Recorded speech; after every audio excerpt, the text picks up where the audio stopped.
permasalahan dikit aja mungkin dia bisa mendramatisir itu gitu. Tega banget Kamu sama tega aku. tuh ya, gitu-gitu lah ya. Itu Kamu nggak sayang ya sama aku ya? Oh kayak gitu ya Mas ya? Itu drama. Oh drama. Nah, pacaran itu juga bukan cuma buat senang-senang aja, tapi nanti buat ke depan menjajaki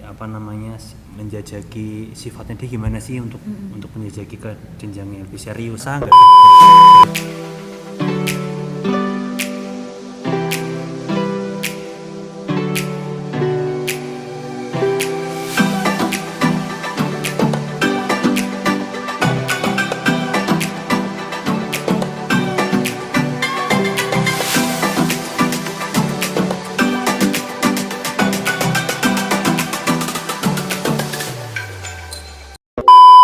Shalom, hai teman-teman yang ada di rumah. Hari ini kita mau persekutuan online, yaitu Seline. Hari ini kita mau membahas tentang toxic relationship bersama dua narasumber kita yang kece abis. Kira-kira siapa? Sebelum itu kita mau menyanyikan satu buah lagu yang berjudul Pribadi yang Mengenal Hatiku.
Nah teman-teman, kita mau undang dua narasumber kita yang kece habis itu. Di sini ada Mas Andreas Pur. Wah, halo Mas Andre. Halo. Terus narasumber kita yang satu lagi ada Gloria. Wah, dua narasumber kita udah datang nih teman-teman. Kita hari ini mau bahas tentang toxic relationship. Teman-teman udah pada dengar, udah pada mungkin punya pengalaman dari teman-teman di sini, kedua narasumber kita. Kita mau bahas lebih lanjut, apa sih toxic relationship itu? Sebelumnya kita mau berdoa dulu. Mari kita berdoa. Terpujilah namamu Tuhan, kekal selama-lamanya, mengucap syukur atas berkat penyertaan-Mu sehingga kami boleh berkumpul di tempat ini dengan keadaan yang sehat, sehingga kami akan membahas tentang toxic relationship, bagaimana bentuk dan penyebab serta solusi untuk mengatasi toxic relationship ini. Tuhan, kiranya Engkau berkati kedua narasumber, berkati juga hamba-Mu ini dalam membawa acara selain pada hari ini. Terima kasih Bapa, hanya di dalam nama-Mu kami telah berdoa dan mengucap syukur. Amin. Oke teman-teman, dari polling di Instastory GKJ Ngalian nih, beberapa hari lalu kita udah tanya-tanya nih sama teman-teman di GKJ Ngalian. Kira-kira pertanyaannya tuh seperti ini. Apakah teman-teman pernah dicurigai sama pasangan teman-teman?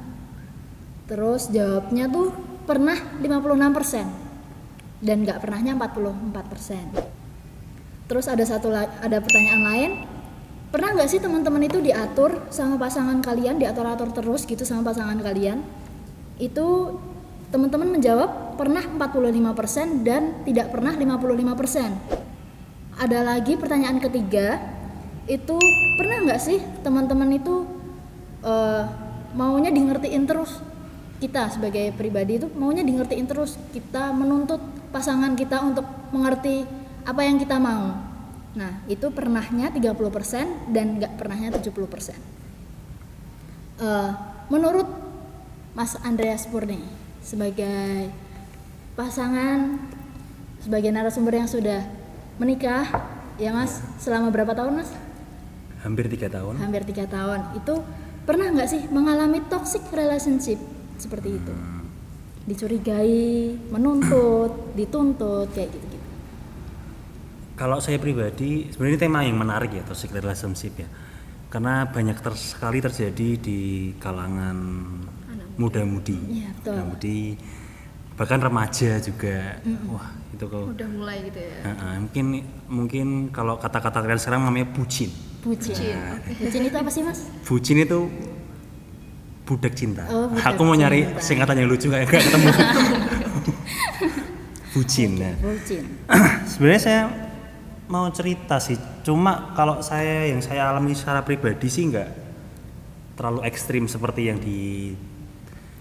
dibilang tadi ya, dibilang di pertanyaan story tadi ya. Mungkin dulu awal-awal berpacaran pernah sih pasti mengalami hal-hal yang dipikirkan cuma dia, yang pengen ketemu sama dia terus gitu dan segala macam, dan sehingga apapun yang dilakukan tuh kepikirannya cuma dia, dan sehingga hal-hal lain pun jadi terbengkalai, misalnya kayak gitu. Jadi studinya jadi kelupaan, kelupaan, terus pelayanan mungkin jadi berantakan dan segala macam. Mungkin pernah terjadi seperti itu. Tapi untungnya kan banyak yang mengingatkan sehingga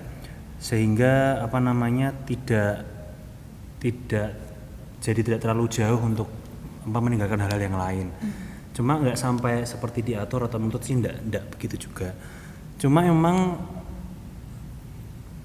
pernah mengalami juga, tapi mungkin lebih melihat ke relasi dari mungkin teman-teman yang lain atau di orang-orang sekitar kita juga banyak yang seperti itu sebenarnya ya. Mengatur terus dicurigai, posesif. Ini kamu di mana yang ngapain aja, mana di foto dulu dong, mana katanya, oh ini lagi sama temen, mana fotonya gitu. Jadi itu kan jadi relasi yang tidak sehat, relasi yang ya boleh untuk saling ngabarin waktu mau di mana atau lagi ngapain, itu adalah wujud untuk menghargai pasangan sebenarnya. Tapi bukan berarti kita terus menuntut untuk ya kamu itu punya aku, ya harus aku yang ngatur dan segala macam kan kayak gitu. Karena kan itu aja baru pacaran namanya, maksudnya apalagi nanti kalau sudah menikah dan lain-lain kan sangat beda. Kalau dari saya itu dulu sih mungkin. Oke. Siap. Terima Siap. kasih Mas Andre. Sama-sama. Sangat bijak sekali jawaban dari Mas Andre ya yang sudah menikah ini. Lalu untuk tanggapan dari Gloria sendiri nih yang belajar ilmu psikologi. Wah, dari psikologi itu seperti apa kira-kira? Mungkin bisa nganu ya, Iya, ada mungkin hal lain ya. hal lain dari psikologi itu seperti dibalik apa, toksik? bucin itu seperti apa misalnya. Nah, betul. Oke. Iya. Ini berarti dari psikologi tentang toxic relationship gitu ya? Iya, betul. Oke. Sebetulnya masih sama sih kayak bahasan kita di slide yang minggu kemarin gitu. Kalau dari kata dasarnya aja udah kelihatan nih, toxic relationship gitu kan. Toxic itu racun, relationship kan hubungan gitu ya. Berarti kan hubungan yang nggak sehat gitu loh. Baik itu untuk fisik ataupun mental. Kalau di psikologi kan ada mental juga ya gitu. Dan ya memang itu benar-benar merusak gitu. Seharusnya kan berhubungan itu kan ada interaksi, ada ada komunikasi yang baik. Pengennya kan gitu, pengennya berhubungan kan untuk hal-hal yang positif gitu loh. Tapi ketika itu merusak, nah ini perlu dipertimbangkan lagi nih, perlu dipertanyakan lagi nih kayak gitu. Apakah kamu itu pelaku yang berarti kamu nggak sadar, atau kamu justru korbannya gitu loh, yang kamu nggak aware kalau loh ternyata pacarku kayak gitu ya gitu. Itu sih mungkin nanti akan kita bahas lebih dalam lagi gitu ya. Oke, siap. Kalau aku jadi pingin tanya nih, ketika kita berpacaran terus kita menjadi korban, sedangkan kita nggak tahu, maksudnya ya sama-sama saling sayang gitu, tapi ternyata orang lain ngelihat kamu tuh hubungannya toksik. Nah, sedangkan kita yang berpacaran ini kita nggak sadar. Nah, itu gimana tuh caranya untuk kan biasanya kan kalau orang jatuh cinta itu jangan dinasehatin orang. Dunia milik berdua. Nah, dunia milik berdua, betul kan Mas? Saya kucing rasa coklat. Nah, itu benar. Namanya juga Nah, itu cinta, gimana ya. itu kira-kira tanggapan dari Mas Andre sama Gloria sendiri nih? Siapa dulu nih? Makanya kalau misalnya kalau saya Iya, dulu, ya, kalau oke. misalnya dalam berhubungan itu kan harus saling mendukung. Tapi di sisi lain kita harus punya punya relasi juga dengan mungkin sahabat atau mungkin orang tua. Makanya kita harus sering cerita ke mereka tentang hubungan kita supaya itu fungsinya supaya ada yang menjagai, misalnya menjagai sejauh mana sih hubungan kita, terus sudah baik siapa belum, maksudnya apakah memang justru tidak menjadi berkat dan segala macam itu. Makanya perlu saling dievaluasi, maksudnya dari mungkin kalau kita cerita ke orang tua atau mungkin cerita ke kakak atau mungkin cerita ke teman kita. Jadi dari sudut pandang yang berbeda-beda kan kita bisa tahu sebenarnya relasi kita tuh bener apa enggak sih gitu. Nah, menurut saya sih gitu. Kalau Mbak Gloria gimana? Ya, coba kalau dari Gloria gimana nih tanggapannya? Oke. Kalau dari aku sih sebetulnya manusia itu punya alarm kecil gitu loh. Jadi walaupun dia mungkin nggak sadar gitu kan, tapi sebetulnya ada kayak tetap kerasa gitu loh. Tapi dia denial, dia mengelak gitu loh, kayak enggak, mungkin pacarku lagi capek gitu kan, marah-marah. Enggak, kayaknya besok mungkin bakal berubah kalau udah 2 bulan pacaran kayak gitu. Jadi sebetulnya pasti dia merasa gitu loh, kalau ini bagi si korban ya, kita lihat bagi korban, dia ngerasa gitu, tapi dia denial terus gitu, tarik ulur kayak nah itu nanti mungkin jatuhnya ke penyebabnya gitu kali ya, kita nanti bahas di bagian penyebabnya gitu. Oke, siap. Wow, sangat menarik banget ya teman-teman ya tema kita pada hari ini. Nah, lebih lanjut tadi udah bahas dikit-dikit penyebab toksik tuh. Nah, kira-kira kalau dari Mas Andreas Pur sendiri nih, penyebab adanya toxic di relationship itu apa sih? Sebenarnya sih toxic relationship itu kan terjadi karena sikap dari masing-masing pribadinya ketika menjalin hubungan sih kalau menurut saya. Jadi ketika kita tahu relasi yang baik seperti apa, Tapi kalau kita nggak tahu, yang tadi yang saya bilang di awal tadi, kalau pacaran cuma buat seneng-seneng aja atau misalnya